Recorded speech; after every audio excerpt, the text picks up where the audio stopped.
Well, staying on the defensive line, you got Jalen Marshall out of St. Thomas Aquinas, out of Kansas. Yeah, he's undecided. Big guy, 6'5", 275.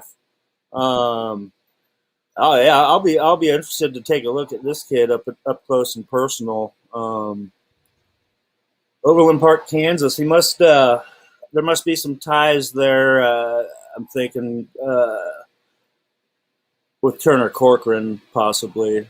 But yeah, another big defensive tackle. Obviously, that's a position that you're always trying to load up on. So we'll see. And when we're talking about these guys that haven't had a chance to visit here yet, this is once they're here. That's when we start talking to these guys.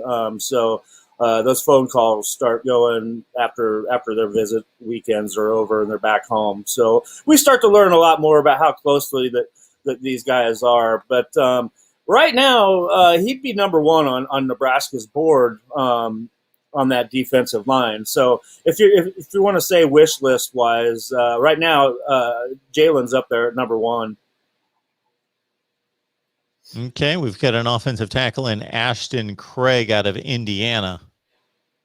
Another guy that has a lot of interest here.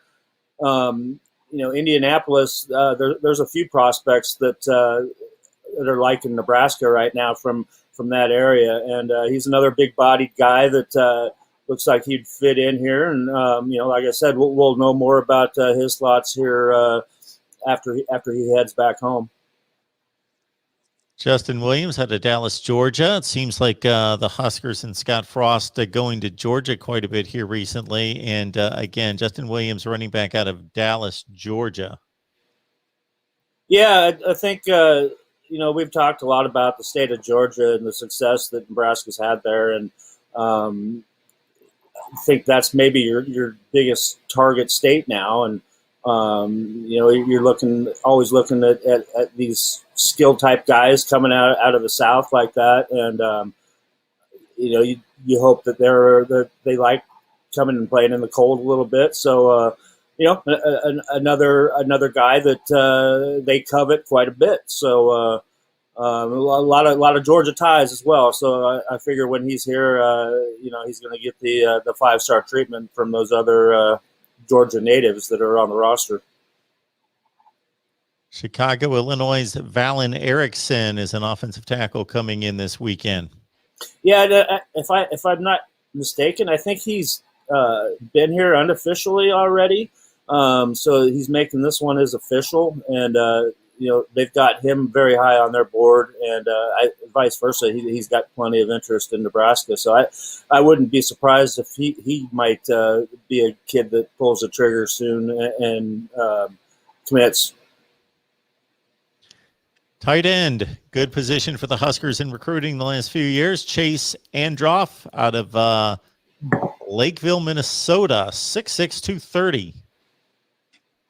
Yeah, since we've talked about the big names coming out of Omaha, the two tight ends from Bellevue West that don't have interest in Nebraska, and so this is Nebraska's number one target for tight end in this class, and they've got a really good relationship going on, and another kid making a return to Lincoln, and another guy that I could see committing here sooner rather than later.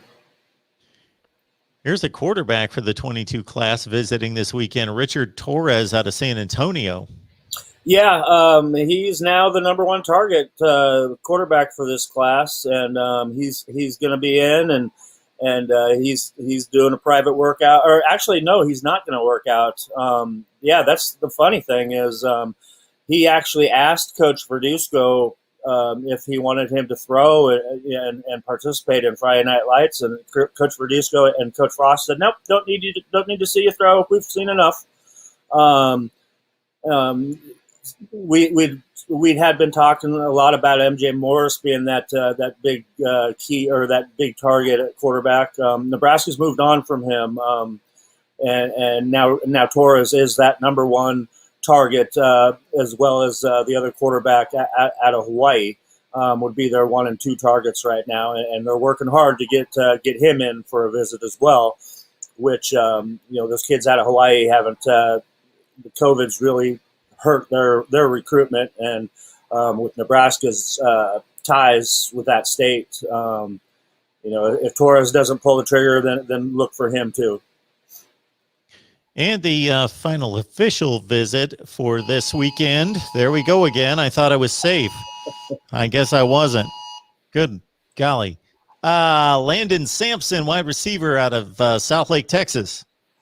Yeah, he's another he's a guy that fits that mold that they're kind of moving on towards with their wide receiving corps, and we'll see what he brings to the table when he comes and visits, and I think they're looking to take another 2 to 3. They've already got one wideout commitment, and they're looking to take another possibly 2 or 3 more wideouts in this class. So he's right up there on the top of their board right now as well.